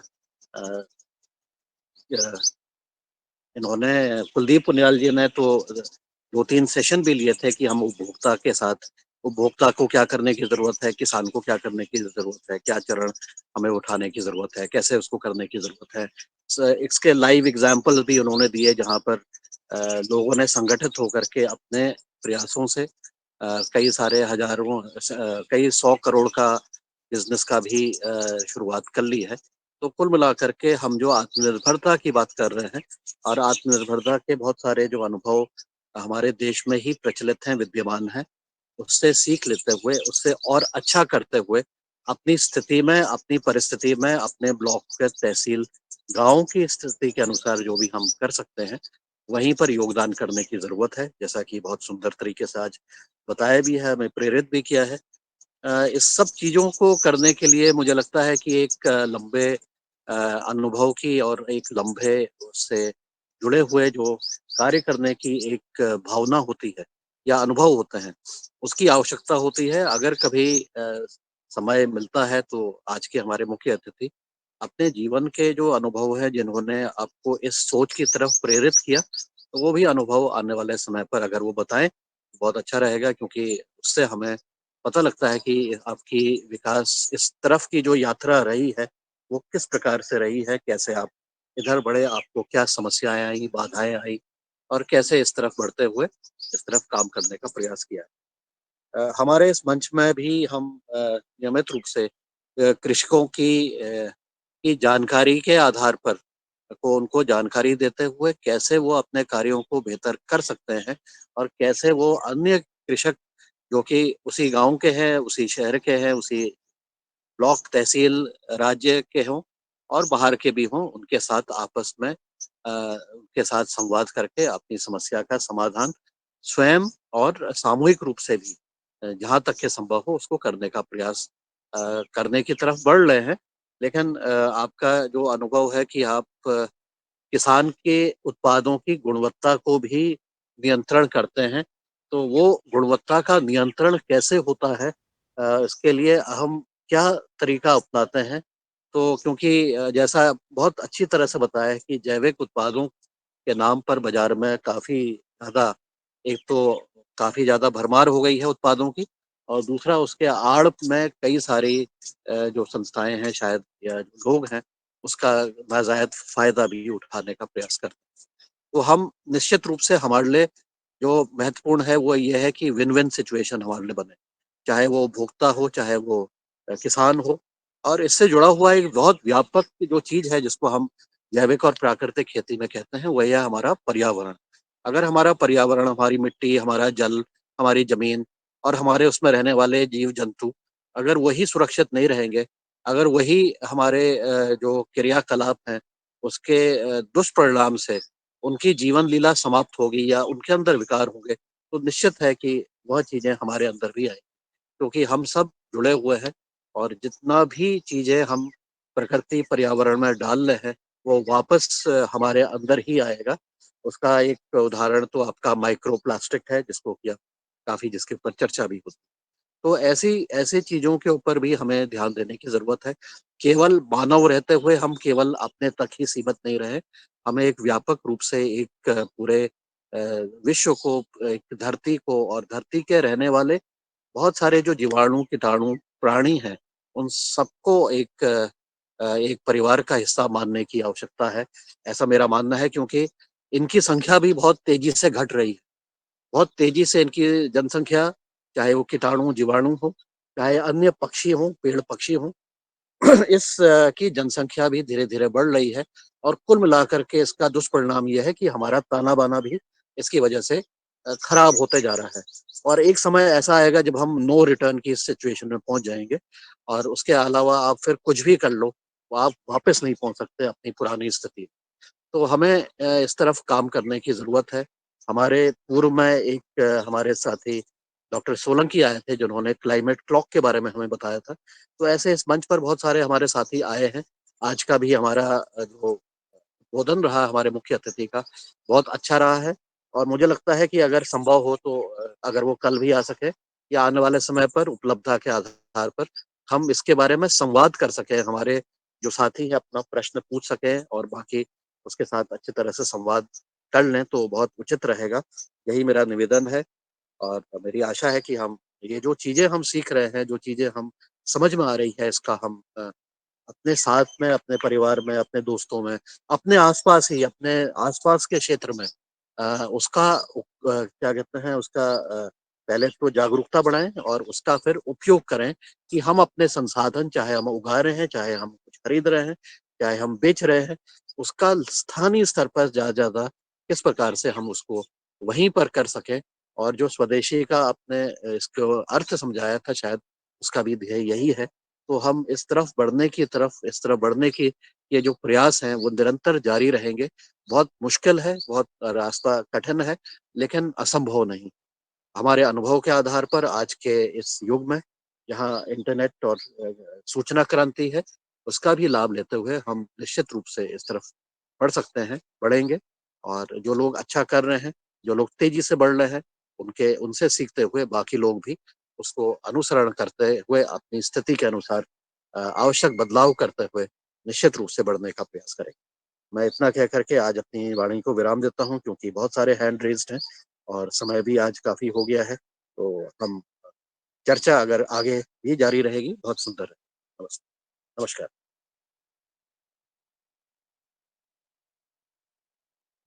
बहुत सुंदर आदरणीय पवन कुमार जी, आपने अपना उद्बोधन दिया और आज की युवा कार्यक्रम में जो हमारे चीफ गेस्ट महोदय हैं उनके लिए आह्वान किया है कि अगर हम एक एक संवाद पर हम उसका समाधान करते चलें, जो हमारे सदन से भाई बहन जुड़े हुए हैं वो निश्चित है कि वो सवाल करेंगे, उसका आप समाधान करते चलें और इस कार्यक्रम को जो आने वाली जो आपका उद्बोधन है बहुत सारगर है, चूंकि देश को जरूरत है, इसका आप शायद निवेदन स्वीकार करेंगे। और अब हमारे आदरणीय योगेंद्र भारती जी के बारे में जो आपने बोला, उन्होंने हैंड रेज किया है, आदरणीय गजानन जी ने किया है, ओम प्रकाश जी ने किया है, डॉक्टर किशोर दुबे जी ने किया है और दिनेश सेमवाल जी ने किया है। तो सबसे पहले मैं मेहमान के रूप में योगेंद्र जी को लिए लेता हूँ, आप लोगों की इजाजत हो। इसके बाद हम ये चर्चा लगातार जारी रहेगी, आज 8 साढ़े 8 बजे तक रहेगी ये क्लास। कल पुनः हम निवेदन करेंगे बनेश सिंह जी से कि हम चीफ गेस्ट महोदय को लगातार जारी रखें। तब तक हमारी, चूंकि हमें जिस ओर हम बढ़ रहे हैं, तो उसमें हमारी जरूरत है आपस में संवाद करने की। जी, तो आदरणीय युगल भारती जी को मैं सादर आमंत्रित कर रहा हूँ कि वो आए और अपना मार्गदर्शन प्रदान करने का कष्ट करें। जी, जय म्यूट हिंद। कर लें आप। नमस्कार हमारा। जय हिंद सभी को, नमस्कार। जी नमस्कार, जय हिंद, स्वागत है। जी, जैसा कि अभी महोदय ने बताया कि हमें सूचना क्रांति और संचार क्रांति के साथ जुड़ते हुए इस कार्य को आगे बढ़ाना है। तो हम संपूर्ण व्यवस्था परिवर्तन संघ परिवार के सभी जन ने मिलकर जीवनदायिनी जीविका गौ सेवा सदन के रूप में यह वर्तमान ई कॉमर्स कंपनी के रूप में एक भारत की दुकान, हमारी अपनी दुकान लेकर आए हैं, जिससे ग्राहक किसान के साथ साथ हमें शुद्ध उत्पाद, सात्विक और मूल्यों के आधार पे हमारी पहुंच में होंगे, उसकी व्यवस्था है। धीरे धीरे हम सब बात करेंगे, चर्चा करेंगे इसको आगे बढ़ाने की। जय हिंद।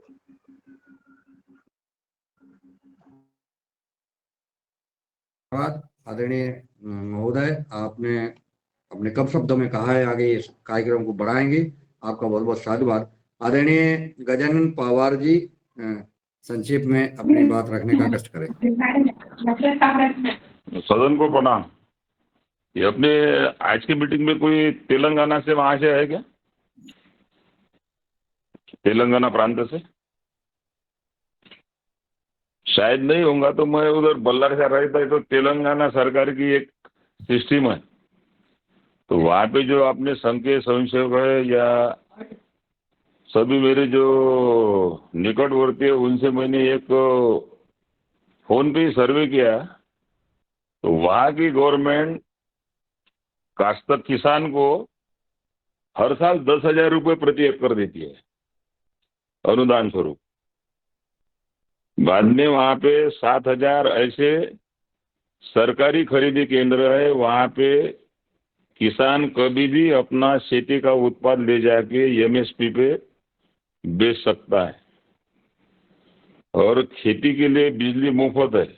वो मुफ्त कैसी है? तो वो जो कालेश्वर डैम वहां पे जो बना है, वहां से कैनल निकाल के उसके ऊपर पानी पे टर्बाइन बिठा है और वो मुफ्त में बिजली बनती है। तो काश्तकारों को फुकट में दे के भी तेलंगाना प्रांत आज दूसरे प्रांतों को बिजली बेच रहा है। दूसरा, वहां पे जो अपन ये खरीदी बिक्री करते खेतों की, तो बाकी प्रांतों में या हमारे महाराष्ट्र में भी वो एक सरकारी वैल्यूएशन है जमीन का, वो वैल्यूएशन 1 नंबर में जाता है, बाकी के पैसे कैश में 2 नंबर में जाती है। तो वहां पे ऐसा नहीं है, वहां पे 21,000 रुपये पर एकड़ के हिसाब से आपको रजिस्ट्री फीस देना है। अपना खसरा बताओ, उसको 21 से गुना करो और पैसे भर दो। ये सीधी सीधी सिस्टम है। फिर जो ये दलित बंधु है या फिर शादी ब्याह है, वो तो बहुत सारी चीजें है, लेकिन ये 2-3 चीजें मेरे ध्यान में आए और फिर मैंने उसका मतलब ये निकाला कि भी गवर्नमेंट ये सब देती कैसा है। तो बिजली का तो मुझे पता चल गया है कि वो कैनल पे टरबाइन लगाने से फुकट में बिजली बनती है, तो वो फुकट में दे देती है।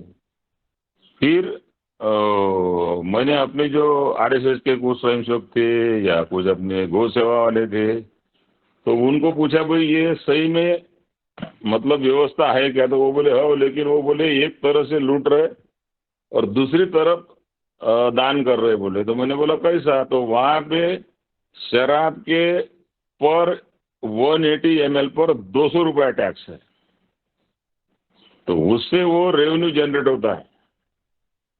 और फिर रेवेन्यू जनरेट करने का दूसरा माध्यम उन्होंने चुना है। बिजली तो कितना भी बड़ा मकान हो उसको ज्यादा से ज्यादा 300-400-500 रुपए बिल आता है, लेकिन जो घर टैक्स है वो घर टैक्स इतर राज्य की तुलना में 3 से 4 पट ज्यादा है।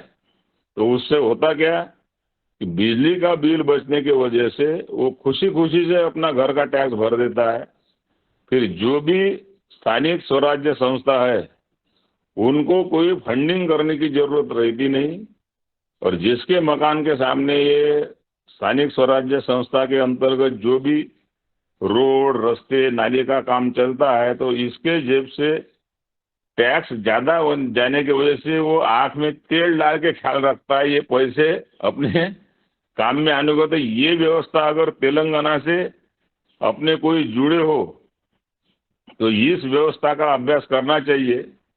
और राज्य सत्ता के द्वारा ही वहाँ के मुख्यमंत्री जो केसीआर है उन्होंने कैसा डेवलपमेंट किया, तो वो मॉडल भी अगर यहाँ पे पूरे देश में या कोई प्रांत में अगर अपन लगा सकते तो इसका भी अभ्यास करने की आज जरूरत है। बाकी तो अभी अपने जो आज के चीफ गेस्ट है उनका संबोधन बहुत ही अच्छा लगा, और उनसे भी मेरा दिनेश जी से एक निवेदन रहेगा कि भाई उनका नंबर मुझे शेयर कीजिए, क्योंकि यहाँ फरवरी माह में हमारे धामनगांव तहसील में एक यज्ञ होने वाला है, तो उसके लिए हमको 125 किलो वो घी लगेगा। क्योंकि घी की तो बात एक ऐसी है, वो कैसा करते मुझे पता नहीं, लेकिन 1 किलो शुद्ध घी निकलने के लिए तकरीबन 25 से 30 लीटर दूध लगता है। तो कास्टिंग के हिसाब से अगर देखा जाए तो कच्छ के एक राजेश भाई करके वो मुझे 1200 रुपये से घी बेचते, फिर भी मैंने उनको पूछा था कि भाई 1200 में तो पूर्ण नहीं चाहिए, क्योंकि 1000 रुपये का तो दूध ही लग रहा है, बाकी मेहनत अलग रही। तो गुजरात में क्या है, वहाँ पे वो सब लोग भोजन के समय छाछ पीते, तो उनका 30 रुपये लीटर से छाछ बिकने के कारण ये उन्होंने थोड़ी घी की कीमत कम कर दी, लेकिन ये 600 उतनी भी उससे भी कम है। तो हमारे तहसील में भी जो फरवरी में यज्ञ होने जा रहा है उसमें परम पूजनीय मोहन जी भागवत भी हिस्सा लेने वाले हैं। तो ये 125 किलो घी का नियोजन अपने को मैंने वो मेरे ऊपर जवाबदारी ली है वो, तो वो भी पता दिनेश जी आप मेरे को शेयर कर देना उनका फ़ोन नंबर, ताकि थोड़ा सहूलियत हो सके। और बाकी तो भगवान बुद्ध ने भी कहा था अत दीपो भव, और जैसा अपना संघ का एक गीत भी है, केवल सत्ता से मत करना परिवर्तन की आस। जब तक के व्यक्ति प्रबुद्ध होता नहीं, क्योंकि हर समस्या का जड़ और समाधान व्यक्ति है, जब तक कि वो मतलब संस्कारित नहीं होता तब तक के व्यवस्था परिवर्तन शक्य नहीं है। इतना बोल के मैं अपने वाणी को विराम देता हूँ। जी धन्यवाद आदरणीय गजानन पवार साहब, आपने जो बात रखी है तेलंगाना सरकार की बहुत महत्वपूर्ण है। आगे इसमें हम ध्यान देंगे, हमने लिख लिया है, आगे बढ़ाएंगे। आदरणीय डॉक्टर ओम प्रकाश जी, आप सादर आमंत्रित हैं, संक्षेप में अपनी बात रखें क्योंकि समय हम 8 मिनट हमारे शेष हैं। जी आदरणीय डॉक्टर किशोर दुबे जी। धन्यवाद मुन्नीलाल जी। आज के मुख्य अतिथि किशन जी ने बहुत सारी बातें रखी, बहुत अच्छे पहलू रखे। कई सारे बिंदु पे चर्चा अपेक्षित है, लेकिन मैं 2 ही बिंदु सदन के सामने और मुख्य अतिथि के सामने रखना चाहता हूँ। एक तो उन्होंने देसी और स्वदेशी में जो अंतर किया है कि भाई पतंजलि देसी का काम कर रहा है और वो स्वदेशी जो गांव के दायरे में या 20-25 किलोमीटर के दायरे में उत्पाद होना चाहिए और वहीं पे बेचा जाना चाहिए, ये जो संकल्पना उन्होंने रखी है, मुझे लगता कि इसमें थोड़ी सोच बदलने की जरूरत है। पतंजलि ने जो काम किया है और क्या कर रही है वही आज की स्वदेशी नीति है, क्योंकि जहां पे इंडस्ट्री को यूज करना है, डिजिटल मार्केटिंग करना है, तो वहां पे निश्चित रूप से जिला की सीमा या राज्य की सीमा, ऐसा हम परिभाषित नहीं कर सकते। हम उदाहरण के तौर पर लेवे तो छिंदवाड़ा और नागपुर एक दूसरे को लगे हुए हैं। अब छिंदवाड़ा भोपाल में जाए या उधर दूसरे तरफ जाए तो काफी अंतर होता है, या नागपुर अगर बंबई में तक जाए तो काफी अंतर होता है। तो एक तरफ हम जो बोल रहे हैं कि अपने 100 किलोमीटर के 50 किलोमीटर के दायरे में ही वो उत्पाद निर्माण होने चाहिए और बेचे जाने चाहिए। इस संकल्पना को थोड़ी बदलने की जरूरत है। और पतंजलि ने जो स्वीकार किया है कि देश की मर्यादा, तो देश की मर्यादा वही स्वदेशी है। तो आज की परिस्थिति में उसको सही ढंग से परिभाषित जो किया है उसको लेना पड़ेगा। और एक तरफ हमारे मुख्य अतिथि जी ने जो बोला है कि भाई डिजिटल मार्केटिंग और इसकी सोशल मीडिया जो है उसकी भी मदद लेना है, ऑनलाइन मार्केटिंग करना है, तो निश्चित रूप से कहीं से भी कोई भी व्यक्ति वो ले सकता है, दे सकता है। तो ये जो सीमा है देशी और स्वदेशी का डिफरेंस जो हुआ है उसमें सोच बदलने की जरूरत है, ऐसा मुझे लगा एक बिंदु। और दूसरा बहुत अहम बिंदु, हमारे मुख्य अतिथि जी ने तो जरूर बोला है कि व्यवस्था परिवर्तन होना चाहिए। हम सभी लोग चाहते हैं और देश का हर बच्चा बच्चा चाहता है कि व्यवस्था परिवर्तन होना चाहिए। लेकिन प्रजातंत्र में व्यवस्था परिवर्तन का तरीका क्या होता है? पूरे सब देशों का इतिहास सभी प्रबुद्ध जन पढ़ते हैं तो उसमें दो ही तरीके बताए हैं। एक तो बंदूक के गोली से परिवर्तन होता है जिसमें कम्युनिस्ट विश्वास रखते हैं, और आज की परिस्थिति में माना गया है कि प्रजातंत्र से ही व्यवस्था परिवर्तन हो सकता है। तो हमारे देश में तो प्रजातंत्र है, तो प्रजातंत्र के माध्यम से सरकारें बदली जाती है, व्यवस्थाएं लाई जाती है। मोदी जी जैसा या विश्वनाथ प्रताप सिंह जैसा जो किसान धारजीना नेता था वो भी बन गया है। लेकिन उसके जरिए जो व्यवस्था परिवर्तन होता है उसको समय लगता है, लेकिन व्यवस्था परिवर्तन का दूसरा कोई तरीका नहीं है।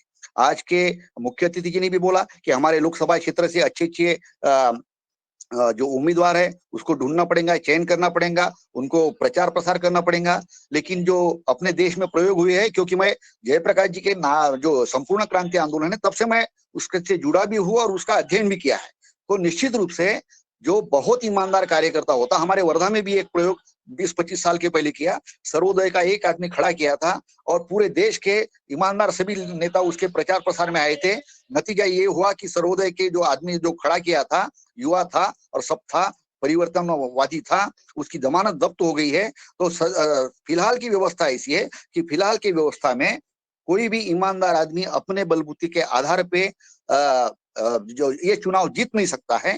तो ये चुनाव जीतने के लिए जो परिस्थिति है तो उसमें जो पार्टी अपना जो जाहिरनामा बोलो या अपने संकल्प बोलो, अपनी व्यवस्थाएं, चाहे गोवंश आधारित खेती की हो या खेती आधारित उत्पादन को बेचने की हो, ऐसी व्यवस्थाएं जो मान्य करता है।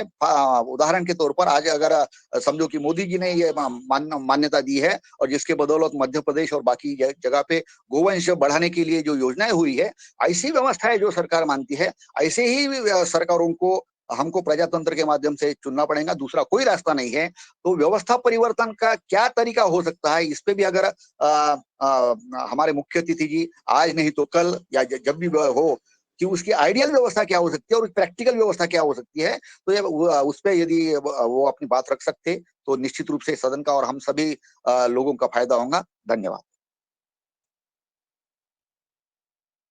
जी। धन्यवाद डॉक्टर साहब। आज समय हो रहा है और मैं आदरणीय हमारे चीफ गेस्ट महोदय सुन रहे हैं आपको, आपके इस विषय पर लगातार कल अपन इस पर संवाद रखेंगे। मैं और आज लगभग 2 मिनट रह गए हैं। ओम प्रकाश जी, आपका कोई विशेष बात हो तो आप सादर आमंत्रित हैं। हम समापन को चलते हैं। कल जो हमारे सवाल रहेंगे, आदरणीय दिनेश कुमार सेमवाल जी, आप सादर आमंत्रित हैं। अंतिम सवाल के रूप में फिर मैं अशोक जी को 1 मिनट के लिए समय दूंगा। आदरणीय दिनेश जी। जी आदरणीय, मेरी आवाज आप तक पहुंचे तो आप सादर आमंत्रित हैं। जी जी आदरणीय, सादर प्रणाम, सदन को नमन। बहुत ही सुंदर आज का व्याख्यान आज के मुख्य अतिथि जी द्वारा दिया गया और मेरे प्रश्न, बहुत सारे प्रश्न हैं, लेकिन संभवतः हमारे मुख्य अतिथि पुनः आएंगे तो उसमें हम समाधान कर पाएंगे कम समय के अनुसार। मैं यही कहना चाह रहा हूँ कि उनका जो आइकॉन दिख रहा है, हालांकि उन्होंने चेहरा नहीं दिखाया, लेकिन जो आइकॉन और आइकॉन के बाद जो स्वर में जो भाव भंगिमा के साथ और जो स्वर लहरी के साथ उन्होंने बात रखी है, वो आपका दर्शन देती है और हमें आवश्यकता अभी नहीं जान पड़ रही है कि हम आपके चित्र को देखें, क्योंकि जैसे आपने कहा आपका प्राकट्य जब होगा तो इन विचारों को ज़मीन पर लहलहाते हुए हम देखेंगे। और मैं इस बात से सहमत हूँ कि जो आपने पारिभाषिक तौर पे पतंजलि को आगे रखा और पतंजलि एक स्वदेशी व्यवस्था से देशी व्यवस्था और देशी व्यवस्था से राष्ट्रीय और वैश्विक व्यवस्था बनने जा रही है, इसमें कोई संदेह नहीं है। हाँ, मुझे ये लगता है कि जो स्वदेशी शब्द, स्वदेशी परिभाषा और स्वदेशी के तत्व के साथ हमारे गाँव, हमारे ब्लॉक, हमारे जिले से संबंधित लोग, प्रति जनपद से संबंधित लोग ये कार्य करें, तो हम स्वदेशी मिल कर के देशी और देशी से वैश्विक वसुधैव कुटुंबकम की धारणा को साकार करने वाले हैं और हम स्वदेशी से देशी और वैश्विक बने। आज की इस बैठक में चरितार्थ का एक स्वरूप दिख रहा है। तो मैं आपको धन्यवाद करता हूँ और सदन से ये निवेदन करता हूँ कि आज से अगर हम जय हिंद शब्द को अपने व्याख्यान में, अपने स्वर के प्राकट्य में अर्पित करेंगे तो योगहार में नए शब्द पुराना है लेकिन योगहार के लिए अच्छा रहेगा और आने वाले टाइम में वंदे मातरम भी कहेंगे। तो धन्यवाद, प्रणाम, जय हिंद। जय हिंद, वंदे मातरम। अंतिम हमारे अशोक पटेल जी से निवेदन है कि 1 मिनट में अपनी बात रखें और फिर समापन और आभार करेंगे। अशोक जी। मेरी बहुत सी बातों को तो दिनेश जी ने इसमें समाहित कर लिया। इनका आज के जो मुख्य अतिथि किशन जी का जो सोच है वो बहुत अच्छी सोच है, मैं इसका पूर्ण रूप से समर्थन करता हूं। और इनका निश्चित रूप से कहना यह है कि हम सुधरेंगे जग सुधरेगा। पहले अपने परिवार से, अपने इससे ये स्वदेशी की चीजें लागू करेंगे। और रही बात गौ आधारित खेती से किस प्रकार समृद्ध बनाया जाता है, इसकी जो पूरी रूपरेखा किस प्रकार है, क्या है, वो अभी अपन अपने माध्यम से तो अपन देख रहे हैं, लेकिन इनकी कैसी क्या रूपरेखा है वो पूरा भी समझने के लिए हमको इनके 1-2 और इनसे समय अगर इनका मिलता है तो 1-2 और अगर इनका वो होता है तो ये बहुत अच्छा इस सदन के लिए होगा। और इनके विचार बहुत अच्छे हैं, राष्ट्र के लिए बहुत अच्छे हैं। इन्होंने जो एक बातें की, उन बातों का मैं पूर्ण रूप से समर्थन करता हूं और सदन से निवेदन करता हूं कि इनके 1-2 लेक्चर इसमें और करवाएं, क्योंकि जो अच्छी ये दुनिया है, जो अच्छी चीजें हैं वो अगर आदमी इसमें ग्रहण करता है तो ये बहुत अच्छा रहेगा। तो मेरा सदन से निवेदन है इनका और 1-2 और लेक्चर करवाएं, क्योंकि इनकी बातें राष्ट्र के लिए बहुत अच्छी। धन्यवाद जी। धन्यवाद आदरणीय अशोक जी। आदरणीय चीफ गेस्ट महोदय से निवेदन है कि आपने सुना, हमारा सदन आपको सुनना चाहता है एक बिंदु पर, तो आप सहमति प्रदान करने का कष्ट करें, फिर हम जो है इसका समापन करेंगे। आदरणीय चीफ गेस्ट महोदय किशन जी। जी, जय हिंद सभी साथियों को। आप अनम्यूट कर ले, म्यूट जी। सदन से जुड़े आपकी आवाज आ रही है? जी आ रही है, हमारी आवाज आ रही है? जी आ रही है सर जी। सदन से जुड़े हमारे साथियों हाँ जी का मैं आभार प्रकट करता हूं कि उन्होंने हमारी बातों से समर्थन अपना जाहिर किया, लेकिन डॉक्टर किशोर जी ने मेरी स्वदेशी व्याख्या को पूरी तरीके से समझा नहीं। जो दिनेश जी ने कहा कि स्वदेशी से देशी और देशी से वैश्विक, सही मायने में वही है हमारी व्यवस्था। पतंजलि का मैंने विरोध नहीं किया, पतंजलि को मैंने कहा कि पतंजलि देशी है, स्वदेशी नहीं है। लेकिन अगर पतंजलि की बीच की कड़ी तैयार हो चुकी है, यानी देशी, स्वदेशी, देशी और वैश्विक, तो बीच की कड़ी पतंजलि देशी तैयार हो चुकी है और वैश्विक की तरफ वो जा रही है। तो स्वदेशी व्यवस्था हम लोग क्यों ना मिलकर तैयार कर दें, तो स्वदेशी से देशी और देशी से वैश्विक व्यवस्था तैयार हो गई देश में। और जिस दिन ये स्वदेशी से देशी और देशी से वैश्विक व्यवस्था तैयार हो गई, व्यवस्था बदल जाएगी।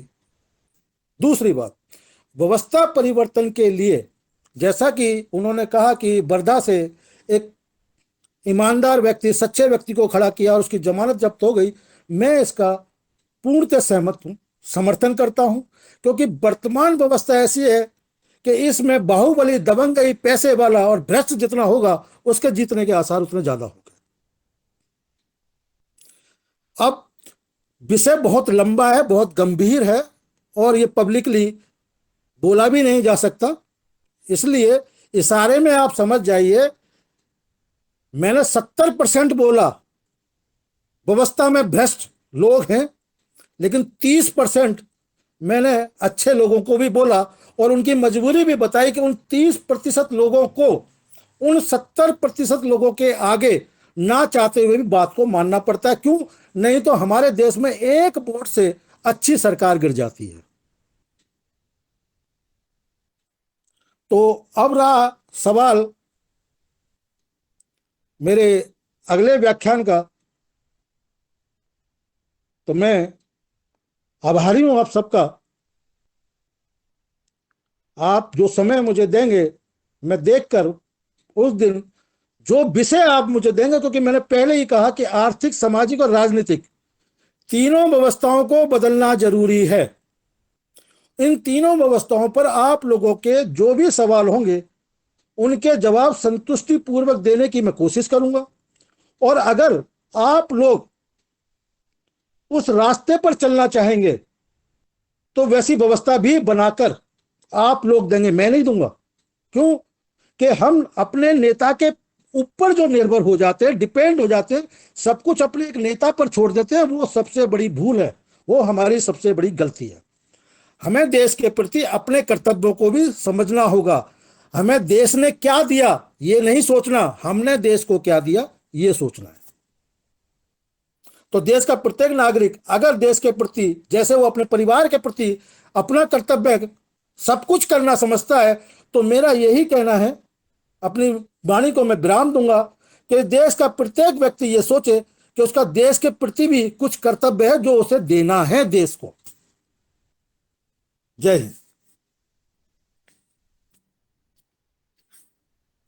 हिंद। और आपने सहमति दी और हम चर्चा कर लेते हैं। आदरणीय बने सिंह जी और से सदन ने तो आह्वान किया है, उस पर आगे चर्चा रखेंगे। इस समय लगभग ज्यादा हो गया है। भगवान दास कुशवाहा जी ने हैंड रेस किया है, मैं चाहूंगा कि आप अपनी कोई विशेष बात हो तो सादर आमंत्रित है। भगवान दास कुशवाहा जी, फिर हम जी आदरणीय सदन का ओम प्रणाम वंदन। बहुत अच्छा आज का कार्यक्रम रहा और कल भी अगर हमारे आदरणीय मुख्य अतिथि जी आ जाएं तो हम लोगों का और समाधान करें और मार्गदर्शन करें। इसी के साथ मेरी सभी को शुभकामनाएं, रक्षाबंधन सभी को मंगलमय हो। ओम। जी धन्यवाद। आप जी, आपका यही सुझाव था जी, आ गया है जी। मैं आमंत्रित करता हूँ आदरणीय आज के हमारे जो योगाचार्य जी थे, ज्वाला प्रसाद जी आर जी, उन्होंने बहुत अच्छा योग कराया और आज का जो चीफ गेस्ट महोदय का उद्बोधन रहा वो बहुत ही आगे हम चर्चा करेंगे। एक एक बिंदु पर उन्होंने विषय दे दिए हैं, हम बने सिंह जी से चर्चा करके और आगे कार्यक्रम रखेंगे। मैं रंजना जी को आमंत्रित कर रहा हूँ कि आइए और सबका आभार ज्ञापित कर आज समापन करें, क्योंकि आज रक्षाबंधन का त्योहार है, भाई बहन का पवित्र त्योहार है। इसको हम सब लोग खुशियों के साथ मनाएं। आदरणीय बहन जी, सादर आमंत्रण। जी धन्यवाद योगा मंच को। और आज की हमारी योग की क्लास बहुत सुंदर रही। ज्वाला प्रसाद आर्य भाई साहब ने बहुत सुंदर योग की क्लास ली और हमारे आज के मुख्य अतिथि आदरणीय किशन भाई साहब जी ने बहुत ही सुंदर अपनी बात रखी स्वदेशी के ऊपर। और बहुत बहुत धन्यवाद आपका भाई साहब। और सभी भाइयों को आज के रक्षाबंधन के तौर पर हार्दिक हार्दिक बधाई एवं शुभकामनाएं। और बहुत सुंदर चर्चा रही, कल भी हमारी ये चर्चा कायम रहेगी और सभी का आभार व्यक्त करती हूँ जी। आदरणीय श्री मुन्नीलाल भाई साहब, पतंजलि किसान सेवा समिति राज्य प्रभारी जी, और आदरणीय अभिमन्यु जी, आदरणीय अजित कुमार सिन्हा जी, आदरणीय अशोक पटेल जी, आदरणीय भगवान दास जी, आदरणीय भुवनेश्वर राय जी, आदरणीय भूपेंद्र शास्त्री जी, आदरणीय बणे सिंह जी, आदरणीय दीपश्री जी, आदरणीय दिनेश सेमवाल जी, आदरणीय डॉक्टर किशोर दुबे जी, आदरणीय आज के योग टीचर हमारे ज्वाला प्रसाद आर्य जी, आदरणीय कल्पना जी, आदरणीय कृष्ण कुमार जी, आदरणीय कृष्ण कुमार जी, आदरणीय कृष्णा सिंह जी, आदरणीय कुलदीप पुनियाल जी, आदरणीय महेंद्र जी, आदरणीय यमिल गौर जी, आदरणीय नीलकंठ साबड़े जी, आदरणीय ओम प्रकाश जी, आदरणीय ओमकारनाथ जी, आदरणीय पवन कुमार सर, आदरणीय गुप्ता जी, आदरणीय प्रणाली मराठे जी, आदरणीय पुनीत कडू जी, आदरणीय रामहादर जी, आदरणीय रूप सिंह राजपूत जी, आदरणीय रूमी राम जी, आदरणीय शरद वर्मा जी, आदरणीय श्रीकांत झोपे जी, आदरणीय तोलाराम पटेल जी, आदरणीय वैशाली जी, आदरणीय योगा रिकॉर्डिंग से आदरणीय योगेंद्र भाई जी और आज के हमारे चीफ गेस्ट आदरणीय संपूर्ण व्यवस्था परिवार से संघ से है आदरणीय हमारे आज के मुख्य अतिथि और भी हमारे अन्य साथी भाई लेफ्ट हुए, उन सभी का भी मैं बहुत बहुत मनपूर्वक धन्यवाद और आभार व्यक्त करती हूँ।